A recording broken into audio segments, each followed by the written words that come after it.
It's cool that you play the trumpet. We're good? Okay. I'm going to do something here. I'm going to put a clock on here because part of my panel, there we go. Part of my panel has to do about timing. So thank you for coming to this panel. It is really freaking early. It's much better if I come up here. I feel like I'm in a static, half asleep position. Do you need the microphone for the camera? And we'll make it work. Okay. If you need, I can. So this is how to run an effective panel. And this panel was done in response to an event that I went to some time back where a person said, I'm going to host this panel. And I thought, that would be really cool. I want to go hear this. And when I went to the panel, it was an hour of them griping about how horrible the world was and how everything was terrible and oh, woe is me. And I was like, wow, that's not anything like what I thought this was going to be. So this is designed to help you, if you want to run a panel or an event, how do you make it work so that it's good for not only you, but good for your audience? Because that is one of the most important things when you're hosting an event. First thing, and that's why I have my phone with a stopwatch on it, has to do with time management. When you are at a convention and you have a panel, quote unquote, or an event, it says you have a 1 hour block of time. You actually don't. You have 50 minutes. The last 10 minutes of your panel time is for you to exit the room and for the next panel to load in so they can start on time. So it's really important when you're designing whatever panel or event you're going to host that you factor in that 10-minute gap. You've got to allow time for you to get out and let whoever's coming in after you to be able to load in and set up whatever they need. Because some people do need a little bit more than 10 minutes to do that. So that's being cognizant of not only your audience's time, but the time of the people that are going to come in after you. You can always continue the conversation out in the hall. If people have questions, as opposed to hogging the stage or the front space. So that's big thing number one. It has to do with time management. And I'm old, I have to refer to this every so often. The second thing is there is a difference between a panel and a presentation. And a lot of people don't realize that. This particular discussion is mostly a presentation. It's not so much a panel. The difference is with a presentation, I'm up here talking and giving you information. Every once in a while there could be a question peppered in, but it's mostly a one-sided directional information flow. A panel has multiple people, multiple viewpoints. A discussion involves audience interaction. Recognizing the difference between those kinds of events will help set you up for what your event is going to feel like. If people are there to learn information, that's a presentation. If people are there to share information with you and start having that discussion, that's more panel format. And based on whichever one you have is going to change the feel of how things go. Presentations like this can tend to be pretty dry, and I try really hard not to let it be dry, but if it feels dry, let me know. KP, I'm falling asleep. It's 9 o'clock on a Sunday morning. Come on, jazz it up a little bit. I'll play the music, we'll be good. I'll embarrass him more with more music. But if you don't want to bore the audience, you want to make sure you're at least a little entertaining, but if you don't want to bore people and it's not stuff they really want to hear, they're just kind of try to get some stuff, you might want to have it more interactive. So identify the difference between those two and kind of tailor your material around that. The third big thing, and this is a structural thing, if you notice, I intentionally did not use microphones on here. These mics work, but I didn't use them. If you notice, I also am not using PowerPoints and slides. Never be overly reliant on technology. Use technology as needed, not as a crutch. Here's why. How many of you have ever gone to an event, a panel, anything, and it started late because the presenter was futzing with a presentation. They couldn't get something to appear on the screen. The audio didn't run right. Oh my God, the laptop needs a battery. I don't have the right cables. And all of a sudden, it started running 15, 20, 25 minutes late to start. You're eating into your time, so you have to shorten what you were about to do. The less you rely on technology to impart information or to have your event happen, the more time you're going to have to give material. But also, if you're really reliant on a presentation, how many of you have ever been at like a job presentation where you're in a meeting or you're at a panel and the person is literally holding up the PowerPoint and they are reading bullet point by bullet point and they're not doing anything else. They're just, so if you want to do this, A, you have to go here, B, this, but they're not adding anything in between.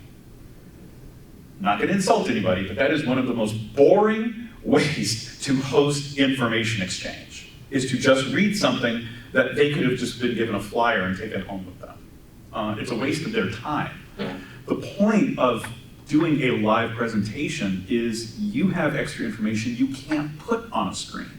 So you can use something like that as a guideline, but if you want to be an effective speaker, don't rely on bullet point as the information itself. You use that as a framework, and then you give the extra information in your own style. So those are some of the really big things, like big picture things about how to structure things in advance and make sure you're doing things in a way that will keep your audience engaged. And that's a big part of what we're doing up here. Whenever someone's hosting, you need audience engagement. If they get bored and you start seeing them all walk out the door, they don't really care about what you have to say much anymore. And that's one of the things I don't like to do. I don't like to see people leave because it means I'm not giving them what they want. And if you notice, I have been speaking for 6 minutes and 45 seconds, so I'm on time. So whoever happens to have this room afterwards, I'm gonna try to make sure I'm out of here on the right time. The next thing is about what are we giving to people? How do we effectively give information to the audience itself? So as you can see, I have an outline. Work from an outline. Know in advance what you want to give people. Don't just wing it. There are people that are great winging it. I can ad-lib like anybody else. But when you ad-lib, you forget things. Or you can get distracted and go off topic. Have an outline that says, these are the bullet points that I want to talk about, but don't read them verbatim. Just use it as your roadmap. The second thing is when you do that, when you have all of those bullet points, you're going to go over those, keep the bullet points very high level when you're structuring it. Say, okay, one of the first things that I want to talk about is time management. I'm not going to tell everybody how to manage their time, but I'm going to say, talk about time management. How do you keep an audience's attention? That's a high bullet point. Then you can go into details, and you might even have an audience interactive discussion about that. What works for you, because what works for me might not work for you. My experiences are different. So you want to make sure that when you're giving those bullet points that start high level and dig down, don't get buried in minutia, because you will get lost in the weeds and you'll run over time and you might forget stuff. And that's the worst part, is when a panel is finished and you're like, darn it, I really wish I had told those people because this was important. Have it written down. How many people here know what a SME is? An SME, a SME? No. Okay. SME is an acronym from business, and it's called subject matter expert. So whenever you host a panel, you are the SME. You're the subject matter expert. People have come because you have something that either they respect your opinion, they want to hear it, or you have some knowledge they don't, and they're relying on you to give that information. So you want to make sure when you're talking, you are talking as a prepared subject matter expert. But when you do that, don't get lost in jargon. So have you ever gone to any discussion where maybe technical is a good thing? You have people and friends that are at a table and they start talking, all of a sudden they start using technical terms you've never heard before, and you're like, wait a minute, what is that? And then they go on to another technical term, and then they're using acronyms, and all of a sudden you're hearing them talk about SCSI drives that are non-compliant with IEEE, this, that, and the other thing. Maybe we know these terms, maybe we don't, but not everybody there does. And you have what? Deer in the headlights, blink, blink. What are you talking about? When you're a subject matter expert, don't use jargon. Use very common terms that everybody in the room can relate to. It's one of the most effective tools you will ever have in your toolbox, is being able to talk to people on a generic level across the entire room. If everybody in here was a subject matter expert on hard drives, we could start talking about SCSI connections and IEEE compliance. But if a lot of people here were maybe VTubers who don't deal with connections, they deal with content, if you start getting technical, they're gonna have the deer in the headlights and they're not gonna care. So again, keep terminology at a place where everybody can understand it and be relatable to it. That will make you a lot more effective. And it actually makes you feel to the audience much more like a subject matter expert, because then they can ask you questions on their terms and you'll be able to answer them effectively. You'll be able to give them good information that they can use. And that kind of goes with the next point that I have. Keep examples that you use relatable. Keep anything that you want to refer to as something that your audience will understand. If I was, let's use the technical term thing again. Hi, come on in.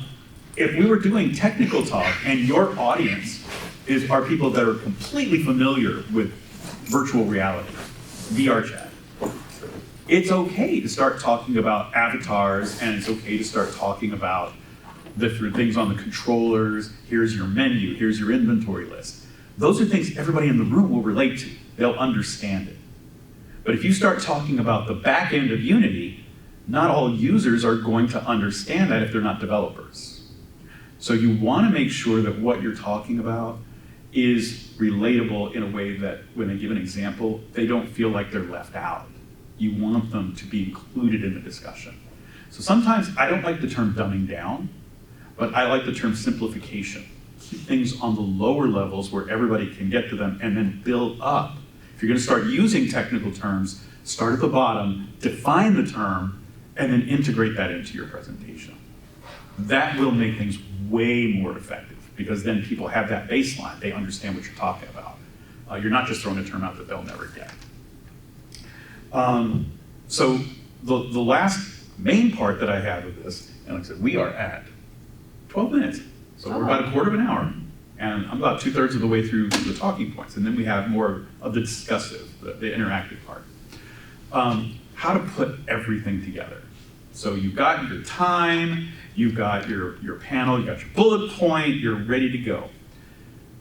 The best thing you can do before you do what I'm doing now is practice your presentation. Practice it in front of a mirror, practice it in your room in front of a computer.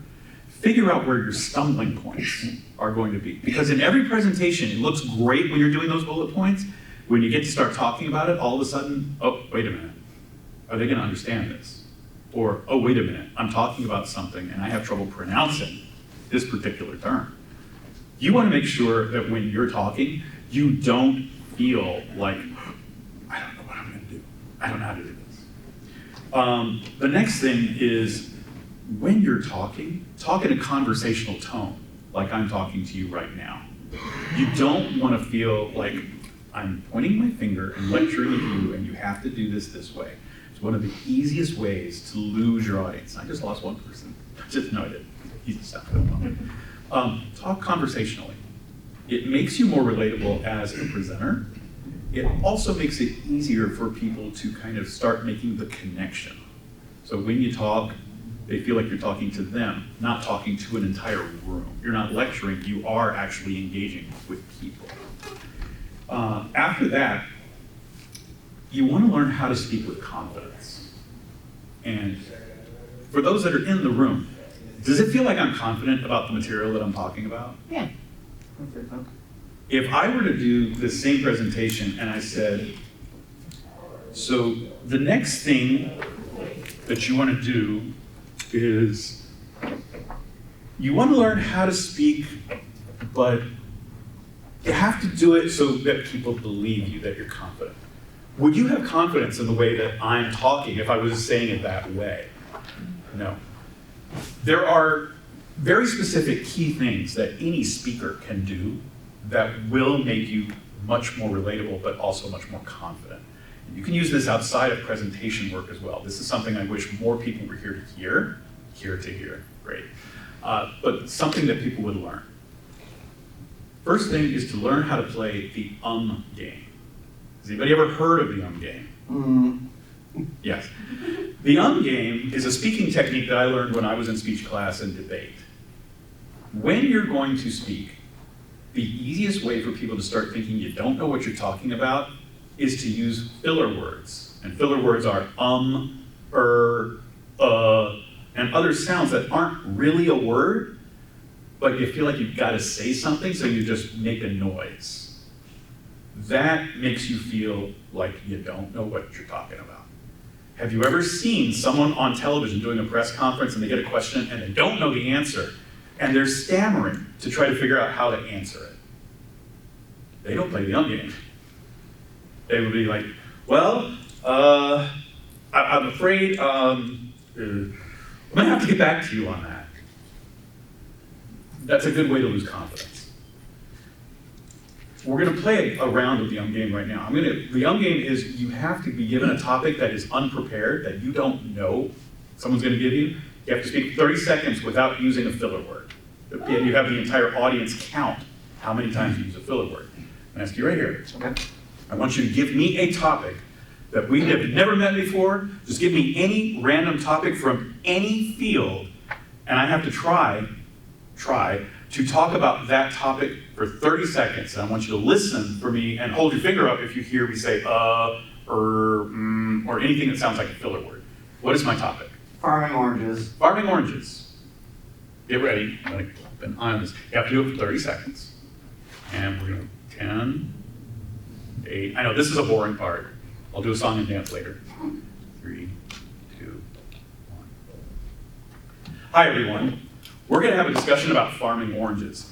You know, citrus farming is a really interesting topic that I have never actually engaged with. However, being in Florida, citrus farming is important to the economy of this state. It's also important to this state's ecology. Did you know that when you have oranges and orange groves in the springtime, those trees put off white blossoms that have the most aromatic scent? It smells like springtime in Florida. And that's one of the best things about citrus farming, is the odor, the fragrance, because it's fresh, it's young. You can also tell that an orange is ripe whenever it goes from green to orange. Don't eat green oranges. I know he likes green, but everybody else, don't eat green oranges. I'm taking a look at the clock, and it's actually been 30 seconds. How many times did I say or any other kind of filler statement? 0. I've done this a lot. There are techniques for minimizing the ability to do that. The first one is take a breath. When you're getting ready to speak, before you start talking, inhale. That's not a technique specific to being able to talk for a long time without breathing.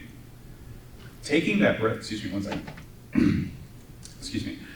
Taking that breath gives you about 1/2 to 1 second to start formulating what you're going to say before you start talking.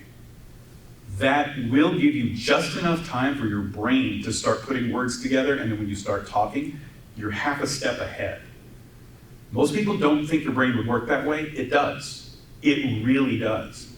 So when you're going to start speaking, take a breath just before you start. That gives you enough time to formulate a beginning of a thought, and you can start flowing from there. I promise you, this works. And when you do that, how confident do I sound when I'm speaking? I've been doing this the whole time. You can notice it if you go back and watch this tape that he's going to post. I'm constantly taking a little quick breath before I start speaking. It relaxes you, gives you time to think, and it also makes you feel a little bit more confident. Yes? Would it be like replacing the word with like silencing?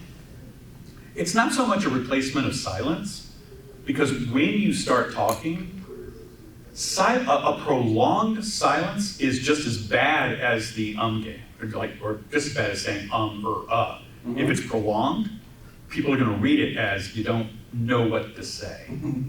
But when you take that breath conversationally, and you just take a quick breath and then you start talking, it looks natural. And when it looks natural, it feels natural to the audience.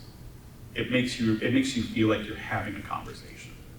So it is a good technique. And like I said, it does work. Something I learned over 30 years ago, and I've used it ever since. And people have told me it really impacted my speech. So I recommend it. You don't have to always take every piece of advice that I give, but this is something you can use outside of convention speaking environments. So another thing that you want to do after you do the breathing thing is don't overwhelm people with what information you're going to give. Have you ever been to any kind of a discussion where a person has so much information and they just keep talking and they don't stay in a tone or a conversational pace that you feel like, okay, what did I just hear? I don't remember half of what that guy just said. Overwhelming an audience makes you sound like you know a lot, but if they didn't retain any of it, it's not doing you any good. And it's not doing them any good. It's a waste of time. Keep the bullet points high. If you keep everything relevant so that people understand it and you speak at a pretty conversational tone, something that's a good pace, your audience is never going to get overwhelmed. They're going to feel like you're giving information at their pace. And if you have a good rapport with your audience, I think we've developed one where you can tell how I'm going to give you information and how you can process and think about it. You don't feel like, oh my God, wait a minute, he's about to say something new, maybe I got to write this down. Oh my God, I don't know what he just said, I missed it.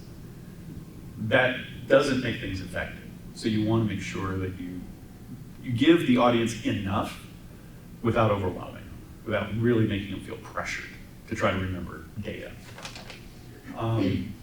There's one of my ums, I just heard it. There are certain topics to be an effective presenter that you avoid. And the biggest rule of thumb is don't focus on negatives, focus on positives.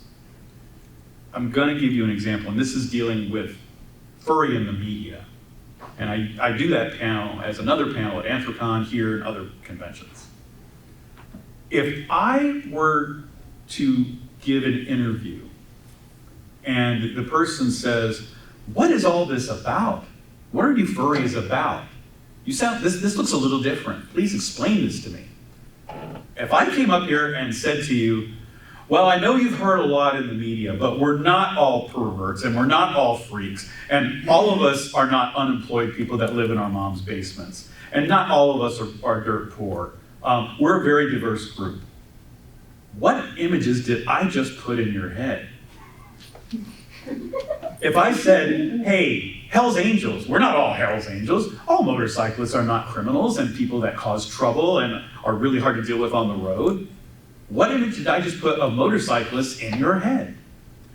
When you use a negative reference, that is the image that you are putting in people's heads related to you or to what you're talking about.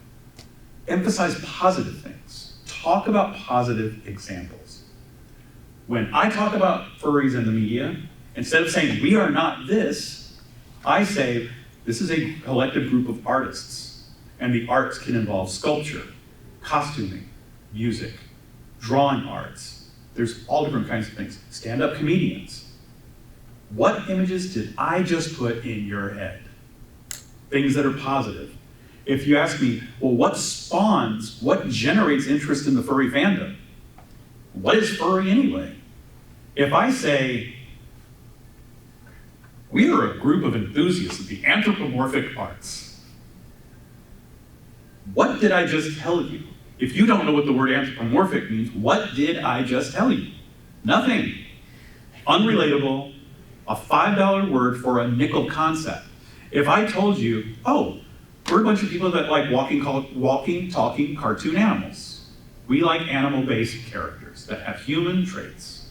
And we do that through costuming, puppetry. We have people that are artists that draw. I've actually commissioned a badge of it myself. We have people that are musicians. We have writers. We have all kinds of people here. What did I just put in your head?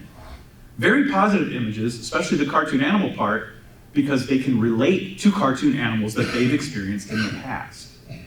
If it's positive, people will start thinking positive from the outset.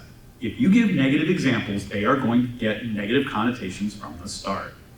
So an effective speaker will always have in your back pocket something positive to refer to about the topic you're going to talk about. One of the discussions that I always have, and again, this comes from furries in the media, is when a journalist comes to me and they say, if you had to describe furries, how do you do that? There's a lot of stuff going on here. How can you describe this to people that aren't here? This is my answer, and I want you to tell me what you think of this answer. If you want to know who a furry is, you need to know who a furry was. We were the kid in school who never got picked at gym class. We were the kid that people wanted to cheat off of on exams but never got invited to parties. We were the kids that didn't get invited to hang out after school. We're the kids who craved social interaction, but we didn't find it from our peers. Where we did find it was the happy, smiling, and accepting faces of the cartoon characters that we saw on television when we got home from school. That's who we were. Who are we today? We're simply people who never forgot our childhood friends. Does that kind of relate to a lot of your collective experiences in some way, shape, or form? You put an image in people's heads of things they've already experienced themselves. Happy, smiling cartoon characters that they've seen on TV. Maybe negative experiences at school where they were looking for a friend and they didn't find it at first. They can relate to that. They did find friendship. You ended with the positive. And then you say, well, who are we today? We're simply people who never forgot our friends.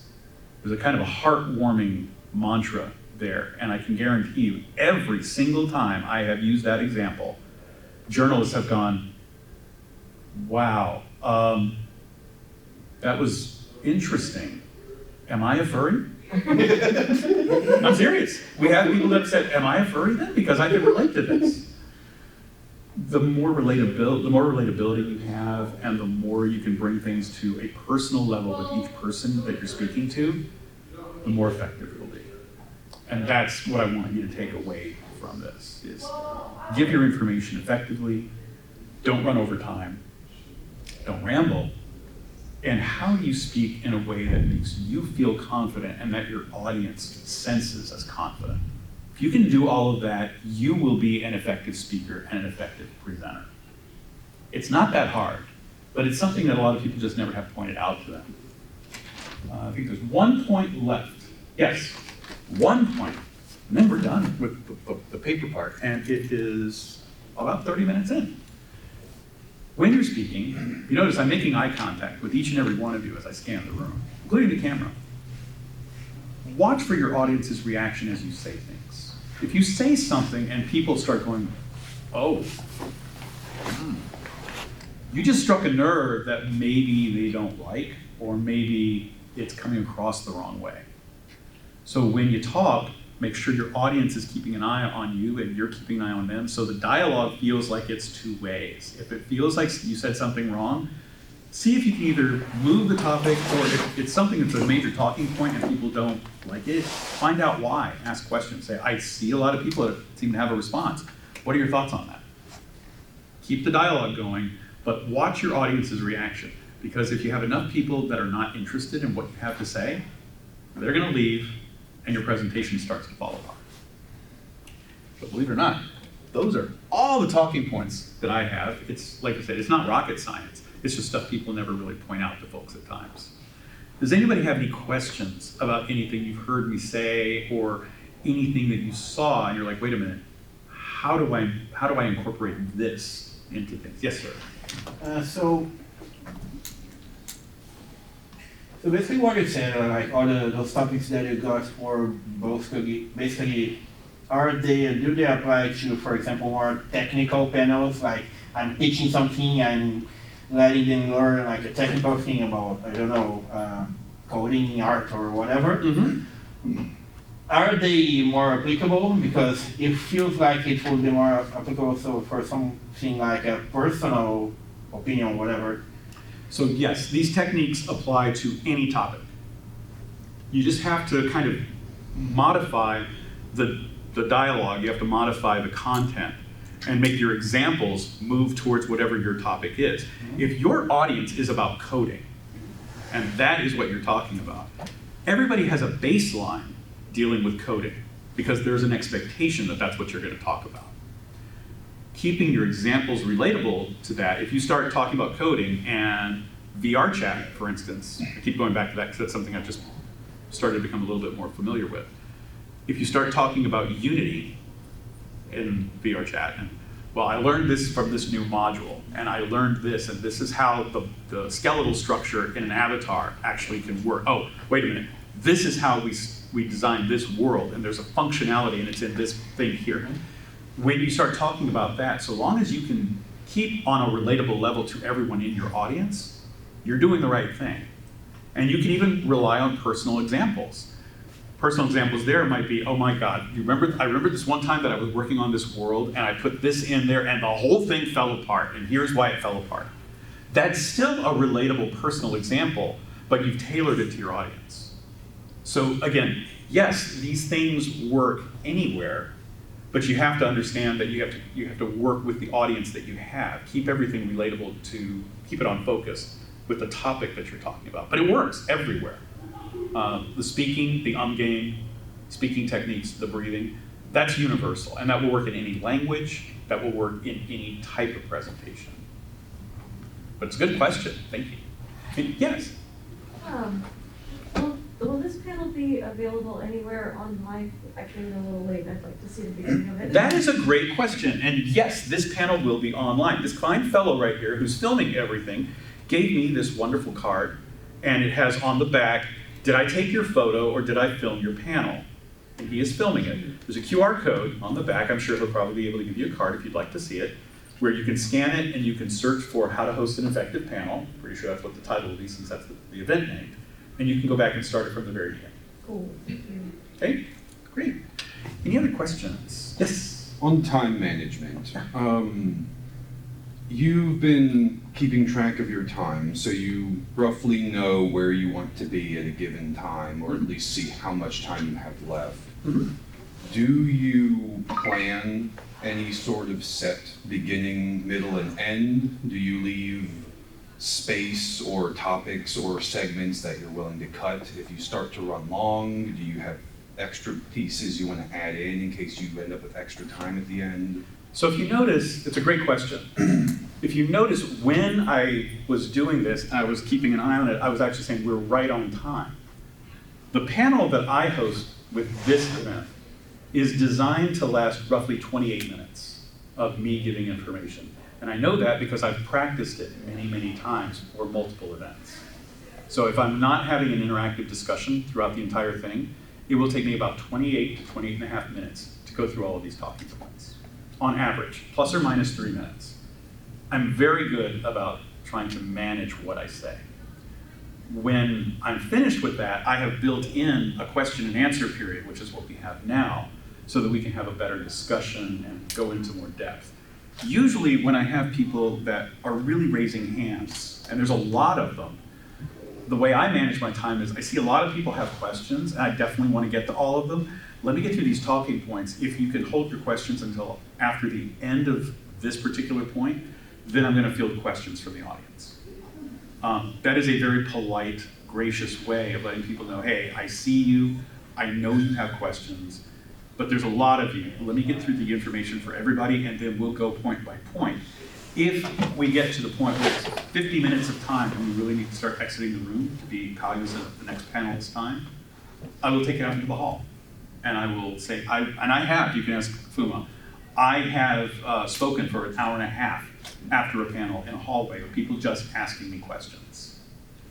But in the room, to be an effective presenter, like I said, for the time management, I try to make sure that the presentation is really no more than half an hour, and then I leave that extra 20 minutes for people to talk and ask questions and have this kind of a discussion. Because this being more freeform, it will eat more time than a lot of people think it. It's a great question, though. It's a good observation. Anybody else have a question? No. Yeah. For those wanting to start their own panels for the first time, Mm-hmm. you know, I don't have enough confidence to carry a topic on my own. So in the past, I've paired with other people to do panels with, hey, we're interested in this topic, let's do something together. I've often find myself where the other panelists either over-prepared and I barely have any time, or where they just relied on me to do one topic and then they do their other topic and it's done. Different panelists don't want me to over-talk to each other. It's going to be, you do your part, I do my part. There's no back and forth. There's no opportunity. What's your advice on pairing with another panelist to present a topic and how to work with each other? So that is a really, really good question. And when you have panel discussions, like I had one last night, there were three of us, three people that have run conventions, and it was convention horror stories. When we do those kinds of panels, it is very easy for one person to dominate the conversation. Last night, it actually was me dominating the conversation because the other two people, for lack of a better term, whenever I was talking, didn't want to talk. They wanted to hear what I had to say. How come you didn't want to talk? Pardon? How come you didn't want to talk? Yeah. That's new for him. When you have someone who wants to dominate a conversation, it is very difficult to stop and curtail that. I was actively like poking Danny and saying, Danny, do you have a story? Danny, do you have something you want to say? And then he would talk for just a little bit, but then he and Knight would defer to me all the time. But when you have somebody who wants to go over a specific amount of time, the best way to mitigate that is discuss with your panelists ahead of time. Okay, there are going to be 3 of us or 5 of us on a panel. We only have this amount of time. For each segment, if you're going to be the only presenter, set the ground rules and say it's going to take each of us roughly 5 to 10 minutes to go over our individual segments. If there are 5 of us and each of us gets 10 minutes, that's 50 minutes. We're not going to have time for a Q&A, point blank. And we're not going to have time for an overrun. If everybody's going to have 5 minutes, okay, that's 25 minutes per person, and then you have X amount of time for Q&A. Set the ground rules as best you can ahead of time and say, look, I know we all have a lot to talk about. Make sure you have a clock on you. Stay in this amount of time and poke them. Just, hey, time, if they're going over. It's okay to go over a minute or so. But when you're dealing with other people, you've got to be a team. And you have to act as a team. It's not each person mavericking. I was very easy for me to talk, as you can see. I have a lot of stories, and it's easy for me to talk, and for whatever reason, people want to listen. Okay, if you're entertained by it, that's great. But I'm not out here to showboat. I'm not out here to try to dominate a conversation, and I'm not here to play a song and dance and say, look at me, because that's not my personality. My personality is I would rather enable another voice. And if the voice is they want to hear me talk so they can give money to charity, okay, I'll do that. If the voice is, hey, let me introduce these people so they can talk, I will do that too. But sharing stage time is a very, very hard concept for a lot of people, especially if this is one of the only venues that they will ever have to get stage time. A lot of people just want to make the most of it. Sometimes the best action is just to step back a little bit. That's what I try to do, unless the other panelists are not stepping up, then I will step up. Good question. Anybody else? I'm gonna take a look at my time real quick. We are at 38 minutes and a half through the hour. Yes. You've worked with other panelists and you talked about simplifying, cutting out unnecessary issues by not using microphones and all that. Mm-hmm. What are your thoughts on working with a crew for a panel? Cameramen, lights, audio, visual, props, just additional crew that might not necessarily be panelists? So it depends on the situation. I have had to host stage shows for furry conventions, variety shows, which involve 10, 20 acts. Each act could have between 1 and 5 people in it. Then we have the crew, the stage crew, people that are moving people on and off stage, the audiovisual crew, the sound crew, stage directors. Something like Anthrocon tonight, for instance, has a physical crew, aside from the people on stage, of roughly 35 people that are all doing things behind the scenes. And then you have all of the performers on top of that. When you have a crew that big, communication is key.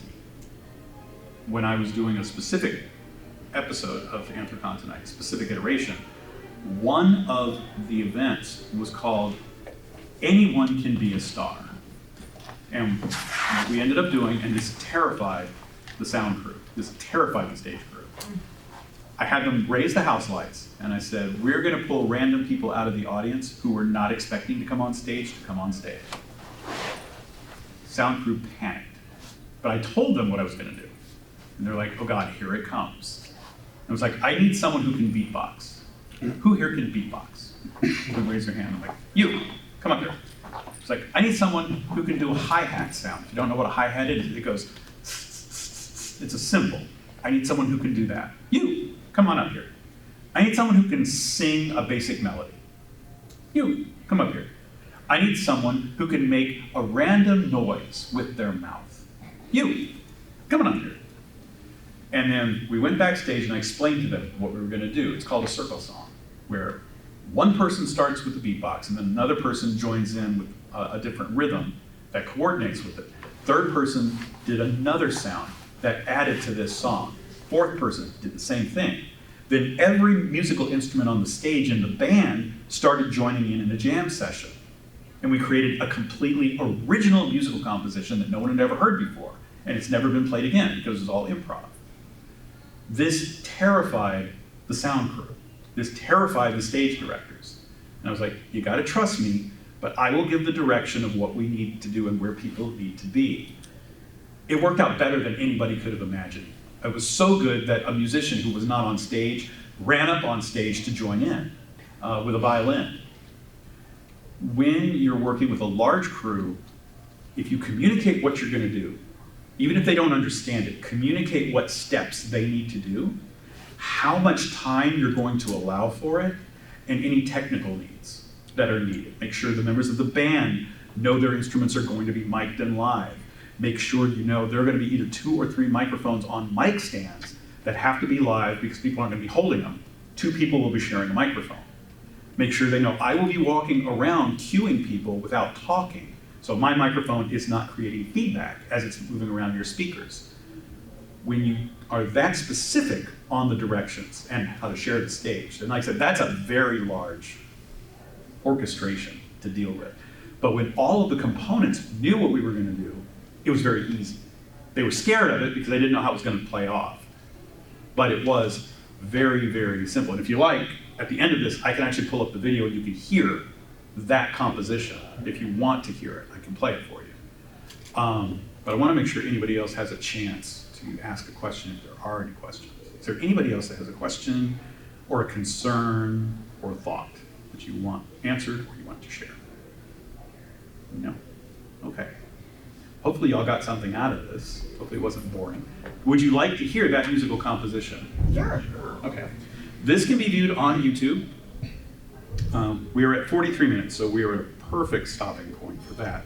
This can be viewed on YouTube if you look up Anthrocon Tonight. It was 2016, I believe. I'm going to pull it up really quickly. Anthrocon Tonight. It was 2017. It was Now enjoying yourselves, this is MFF. This is... Let me get to it. Everybody, a big round of applause for Shaffy.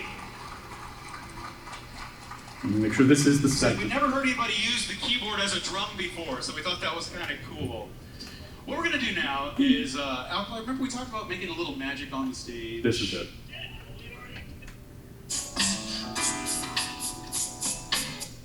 After you hear the Okay. music they are making, the members of the Anthrocon band are going to start joining in. I'll start pointing to them. We're probably going to start over here with Teddy on drums. Did you want to participate as well? This is all kind of random. So we'll point to you, then I'll point to Rhubarb, point to our guitarist, point to Cosmic. We're going to create an original song you've never heard before. Ready? I want you to go ahead and start your rhythm of 4, and then I'm going to point to This each is person as you're going to completely join. unrehearsed. All right? Go.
violinist is about to run on stage. Here he comes.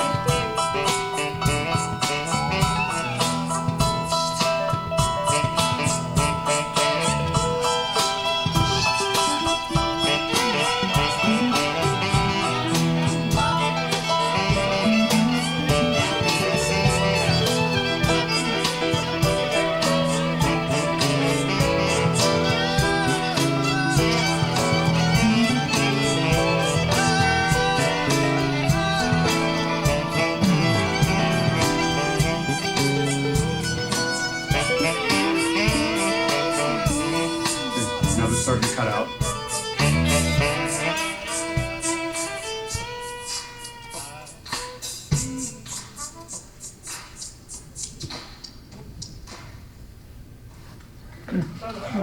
So that is my example of leading not so much a panel, but an event through proper stage direction.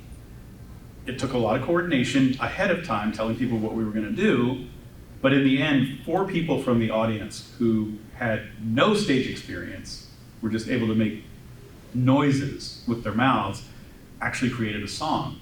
And 2 of those people became regular performers. They were so inspired by this that they wanted to start performing and working stage crews and doing stage things long term. They're still doing stage performances now. So that's kind of a success story. People came out of their shell for that. When you can lead effectively, whether it's a discussion like this, or you can give proper instruction to people and create something new and get people inspired to do a presentation like that, because that's a presentation, that's a musical presentation. When you can inspire people to do something like that, you can make the magic happen. You just don't have to be front and center on it. Let other people shine. And that is probably the last lesson that I would give to everybody. When you're finishing up with a panel, or when you're doing some kind of a presentation, if there are other people involved, always be willing to step back and let the other people there shine. Give them their time. Sometimes it's the only opportunity they have for months, if not years, to have spotlight. And it's not about me trying to be up here and say, look at me. My focus is for you to take the information that I've given you today back with you and use it effectively for either convention and event planning, or in your day-to-day lives at work. How can you do things to be an effective manager? How can you be an effective team member, a worker? How can you do something great in school? Take these techniques and this information and incorporate that into whatever you do to do the very best that you can. And that's the best thing that you could ever do coming out of Megaplex, is take what you learn here and be better yourself. And with that, we're pretty much done. If anybody wants to ask me anything, I'll be out in the hall. Thank you very much. Thanks for coming out on a Sunday morning at 9 in the morning and having some coffee and being awake.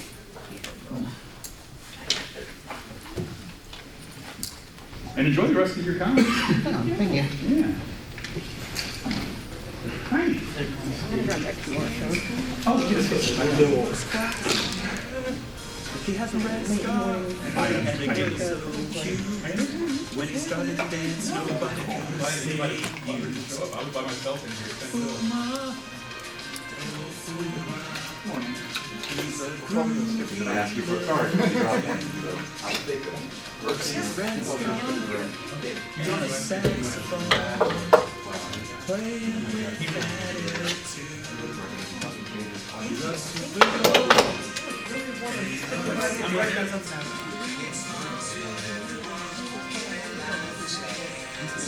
His happy tunes are in the groove. Fuma's music fills your heart and lets your body move. Yeah, Fuma is a friend to the end.